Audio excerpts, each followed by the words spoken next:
2. That's the age I was when I took my first dance class. Still too young to do it alone, Mom was right there by my side learning the steps too. Mommy and Me was the name of the class, filled with multiple other screaming 2-year-olds and their not-so-eager moms.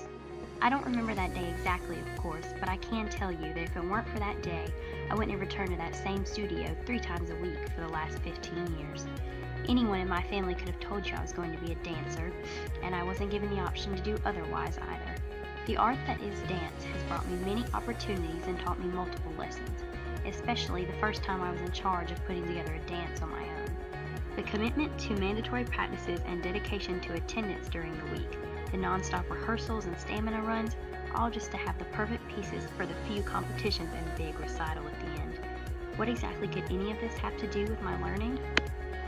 When I was assigned the task of creating my first dance piece on my own, I was 15 and extremely stressed. I would sit on the black wooden stool in Studio A, contemplating if I could really do this by myself. At night, I would go home and complain in exaggerated detail to my mom about the reasons I needed to quit and how I couldn't do what was expected of me.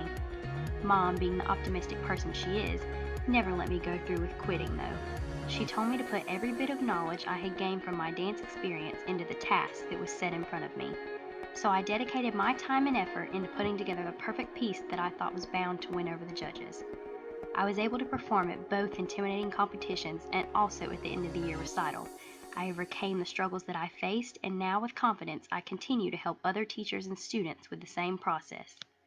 The process that I went through when putting together the dance was very similar to my process in writing and learning.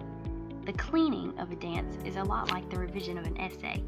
Over and over, I would run the dance, removing any extra steps that I don't need to be there or make the dance look sloppy. Other teachers and students tend to watch and give their opinion as well, similar to peer review. The way I picked out what I felt or looked wrong in the dance can be applied in the same way with my writing. If my brain can easily pick out a misstep or a wrong turn, surely it can eliminate a bad phrase or misspelled word. In more ways than one, the cleaning process that comes with being a dancer has affected my writing skills. I never would have guessed that this weekly hobby could help me with things beyond the dance floor. If I hadn't had to come up with my own dance and struggled through that learning experience by myself, then I might not be able to interpret the skills that I know today into my everyday learning.